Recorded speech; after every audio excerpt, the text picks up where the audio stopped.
लालू यादव का नाम आपने लिया, उनको लॉ एंड ऑर्डर पर बोलने का कोई नैतिक अधिकार नहीं है। तो उसका एक ही चीज कहते हैं, जनसंख्या है बिहार में 13-14 करोड़ के लगभग में जनसंख्या हो गई है, और आज के जमाना में सिर्फ बिहार नहीं दूसरे राज्यों में भी देखिएगा तो ये कीजिएगा, दोनों में कंपैरिजन कीजिएगा तो बिहार में लॉ एंड ऑर्डर उस हालत में खराब नहीं है जितना अगल बगल के राज्यों में खराब है। लेकिन बिहार में स्थिति ये है कि जब कभी भी घटनाएं होती है उसका त्वरित निष्पादन होता है, कार्रवाई होती है। अभी हाल में देखा कि एक व्यापारी की हत्या हुई तो 2-3 दिन के अंदर ही सारा उद्भेदन हुआ और जो हत्यारा था उसमें से एक को ठोक दिया गया है। चिराग पासवान जी एनडीए के अच्छे नेता हैं, लेकिन जुआ है, और जुआ में कभी कभी शब्द बोल रहा हूं कि पीछे के जो वारदातें होती है उसको नहीं देख पाते हैं, नजरअंदाज कर जाते हैं, इसीलिए कुछ बातें बोल देते हैं। बिहार में जो काम करती है वो 1 सीट पर, 2 सीट पर, 4 सीट पर काम नहीं करती है, वो कर रही है समस्त बिहार में घूम करके जनता के बीच में अपना पैर जमाती है। तो स्वाभाविक है वो हमारे 342-43 सीट है, सभी सीटों पर वो चुनाव लड़ने की तैयारी कर रहे हैं। तो वैसी परिस्थिति में उनका कहना कि हम इतना सीट पर लड़ेंगे तो इसको हम अन्यथा नहीं मानते। गोपाल खेमका मर्डर केस पर केंद्रीय मंत्री जीतन राम मांझी ने बड़ी बात कह दी है। इशारों में बहुत कुछ कह डाला है तेजस्वी यादव और उनकी पार्टी आरजेडी को, और साथ ही साथ चिराग पासवान को फिर से लपेटे में लिया है केंद्रीय मंत्री जीतन राम मांझी ने। नमस्कार, दर्श न्यूज में आपका स्वागत है। मैं हूं अनुराग। गोपाल खेमका की पिछले दिनों हत्या कर दी गई थी। बिहार के बड़े व्यवसायी गोपाल खेमका की हत्या की गई थी। उस मामले में पुलिस ने कार्रवाई की और कार्रवाई के बाद शूटर और मास्टरमाइंड को पकड़ लिया, जबकि एक जो हथियार सप्लायर था राजा, उसका इनकाउंटर किया पटना पुलिस ने। तो ऐसे में इस मामले में बड़ी कार्रवाई की पटना पुलिस ने, और इस मामले को लेकर और उसके बाद कई सारी जो घटनाएं हुई हैं पटना के अंदर, बिहार के अंदर, उसको लेकर लॉ एंड ऑर्डर पर लगातार सवाल खड़े हो रहे हैं। तो सरकार घिर रही है, जो राज्य की सरकार है, सूबे की सरकार, और डबल इंजन सरकार को लगातार विपक्ष घेर रहा है। तेजस्वी यादव लगातार घेरते नजर आ रहे हैं लॉ एंड ऑर्डर पर, और अब इसका जवाब दिया है जीतन राम मांझी ने। केंद्रीय मंत्री हैं, बिहार के पूर्व मुख्यमंत्री हैं, और उन्होंने बड़ी बात कह दी है और कहा है कि लालू यादव को तो लॉ एंड ऑर्डर पर बोलने का अधिकार ही नहीं है। और इशारों में जीतन राम मांझी ने बड़ी बात कह दी है गोपाल खेमका मर्डर केस का जिक्र करते हुए। सुनिए आप क्या कुछ कह रहे हैं जीतन राम मांझी। और जो बातें का कोई जड़ नहीं हो, कोई आधार नहीं हो, आधारहीन बात है, उसका जवाब सत्ता में बैठे लोग देते रहेंगे तो सिर्फ वही करेंगे, वो अपना काम नहीं कर सकते हैं।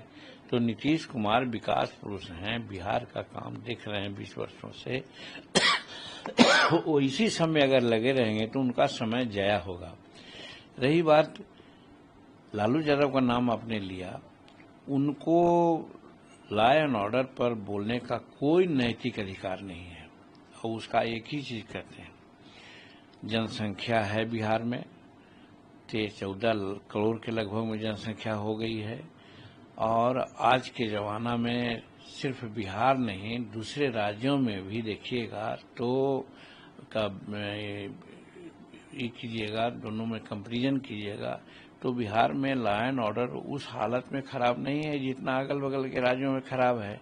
लेकिन बिहार में स्थिति ये है कि जब कभी भी घटनाएं होती है उसका त्वरित निष्पादन होता है, कार्रवाई होती है। अभी हाल में देखा कि एक व्यापारी की हत्या हुई तो 2-3 दिन के अंदर ही सारा उद्भेदन हुआ और जो हत्यारा था उसमें से एक को ठोक दिया गया है। क्या लालू जी के समय में ऐसा कभी हुआ था क्या? लालू जी और इनमें फर्क यही है कि लालू जी में जो क्रिमिनल थे वो एक अन्य मार्ग के राही थे, वो एक अन्य मार्ग में आते थे, बुलाया जाता था उनको, और विक्टिम पक्ष और जो क्रिमिनल्स थे उनमें समझौता कराया जाता था और कुछ ले देकर के मामला को रफा दफा किया जाता था। वो तो कम से कम इस बार में नहीं हो रहा है। एक अन्य मार्ग का कोई भी क्रिमिनल मुंह नहीं देख सकता है या नहीं चल सकता है उस ओर।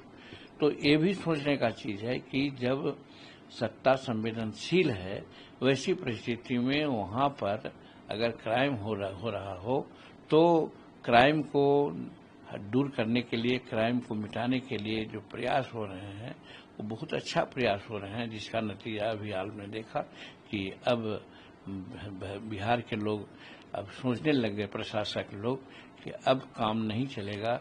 जनतंत्र में इनकाउंटर करना थोड़ा सा अच्छा नहीं लगता है, लेकिन जब नाक से ऊपर पानी बहने लगता है तो स्वाभाविक है कोई कार्रवाई होती है।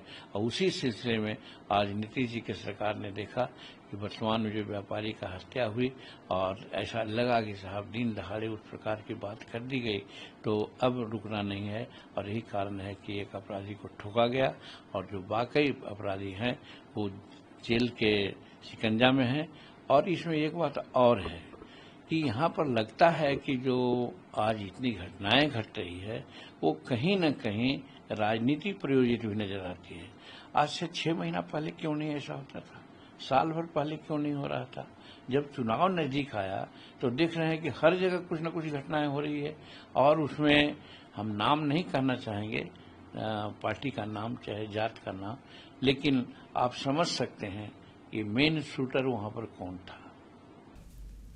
तो सुना आपने कि जीतन राम मांझी कह रहे हैं कि लॉ एंड ऑर्डर पर तो लालू यादव को बोलने का हक ही नहीं है, क्या होता था उनके राज में ये सबको पता है। और उसके बाद उन्होंने गोपाल खेमका मर्डर केस का भी जिक्र किया और बड़ी बात कहते हुए कहा कि जो घटनाएं घट रही हैं, जो अभी हाल फिलहाल की घटनाएं हैं, वो राजनीति से प्रेरित नज़र आ रही हैं। और जो है चुनाव जैसे जैसे पास आ रहा है तो घटनाएं बढ़ रही हैं। तो इशारा बड़ा किया है जीतन राम मांझी ने, विपक्ष की ओर हमला किया और कह दिया कि मेन शूटर कौन था आप समझ सकते हैं। तो गोपाल खेमका केस के मेन शूटर का जिक्र करते हुए उन्होंने आरजेडी पर, लालू यादव पर और तेजस्वी यादव पर बड़ा हमला बोल दिया है। इधर आरजेडी पर हमला बोला तो चिराग के बारे में भी उनसे सवाल पूछा गया। दरअसल चिराग भी कई बार जो है सरकार को कटघरे में खड़ा कर चुके हैं लॉ एंड ऑर्डर पर। तो चिराग पासवान पर फिर से एक बार जीतन राम मांझी ने इशारों में ही बड़ी बात कह दी। उन्होंने कहा अभिमन्यु को योद्धा बताया था, एक सोशल मीडिया पोस्ट किया था जीतन राम मांझी ने, उसका पूरा विस्तार से उन्होंने बताया कि आखिर वो उनका इशारा किस तरफ था। तो जीतन राम मांझी का इशारा चिराग पासवान की तरफ था। चिराग पासवान के बारे में क्या कुछ कह रहे हैं जीतन राम मांझी, ये भी सुन लीजिए आप। लेकिन सर, आप ही के सरकार के मंत्री सवाल उठाए कि बिहार की जनता जो है वो सुरक्षित नहीं है, वो खुद सवाल उठा रहे। उसके बाद आपका एक ट्वीट आता है कि ये कैसा महागठबंधन धर्म, ये इसके क्या नहीं, मेरा ट्वीट गठबंधन धर्म का मामले में नहीं है। मेरा कहना है कि कभी कभी विश्वस्त लोग भी घटनाओं को ठीक से नहीं समझ पाते हैं तो अपनी बातें कह देते हैं। चिराग पासवान जी एनडीए के अच्छे नेता हैं, लेकिन जुआ है। और जुआ में कभी कभी शब्द बोल रहा हूं कि पीछे की जो वारदातें होती है उसको नहीं देख पाते हैं, नजरअंदाज कर जाते हैं, इसीलिए कुछ बातें बोल देते हैं। जैसे आज ही मैंने एक ट्वीट करने का काम किया कि अभिमन्यु को योद्धा बताया गया था और कहा गया था कि वो निश्चित रूप में जो चक्रव्यूह रचा गया था उसको तोड़ देंगे। ठीक है, अपने उन्माद के चलते, अपने सारे शक्तियों के चलते वो आगे बढ़े, लेकिन नतीजा आगे क्या हुआ? क्योंकि उनमें कुछ कमी थी, वो नहीं समझ पाए कि हमें कमी है, हमको एकाएक ऐसा नहीं उतरना चाहिए। तो उसी प्रकार से जिनका नाम आप ले रहे हैं उनमें कहीं न कहीं कोई कमी है और कोई भी बात बोलने के लिए भूत भविष्य वर्तमान तीनों को देखना चाहिए और तीनों को कंपैरिजन कर करके रिजल्ट निकाल करके बोलना चाहिए। हम समझते हैं कि जिसकी चर्चा आप कर रहे हैं वहाँ पर जरूर कुछ कमी है और उसी कमी के चलते आज अपने एनडीए के कार्यक्रम पर कहीं न कहीं उंगली लोग उठाए जा रहे हैं। सर, कहीं ना कहीं उंगली उठाया जा रहा है। एक महत्वपूर्ण सवाल ये भी है कि एनडीए सीट शेयरिंग अभी हुआ तो नहीं है, लेकिन पिछले कुछ दिनों से चिराग पासवान का लगातार एक बयान सामने आया कि मैं 243 सीटों से लड़ूंगा मतलब वो लड़ेंगे या उनके कार्यकर्ता लड़ेंगे। तो एक ये कहा जाता है कहीं ना कहीं एक प्रेशर है या फिर प्रेशर बनाने की इस तरीके की बातें कयास लगाए जाते हैं। आप क्या मानते हैं? देखिए इसमें मैं बहुत कुछ नहीं कहना चाहता हूँ। इसमें सिर्फ और सिर्फ यही कहना चाहता हूँ कि कोई भी पार्टी है बिहार में जो काम करती है वो 1 सीट पर, 2 सीट पर, 4 सीट पर काम नहीं करती है। वो कर रही है समस्त बिहार में घूम घूम करके जनता के बीच में अपना पैर जमाती है। तो स्वाभाविक है वो हमारे 342-43 सीट है, सभी सीटों पर वो चुनाव लड़ने की तैयारी कर रहे हैं। तो वैसी परिस्थिति में उनका कहना कि हम इतना सीट पर लड़ेंगे तो इसको हम अन्यथा नहीं मानते हैं। तो सुना आपने कि जीतन राम मांझी चिराग पासवान को भी घेर रहे हैं कि अभिमन्यु योद्धा था, अभिमन्यु चक्रव्यूह में घिर गया था।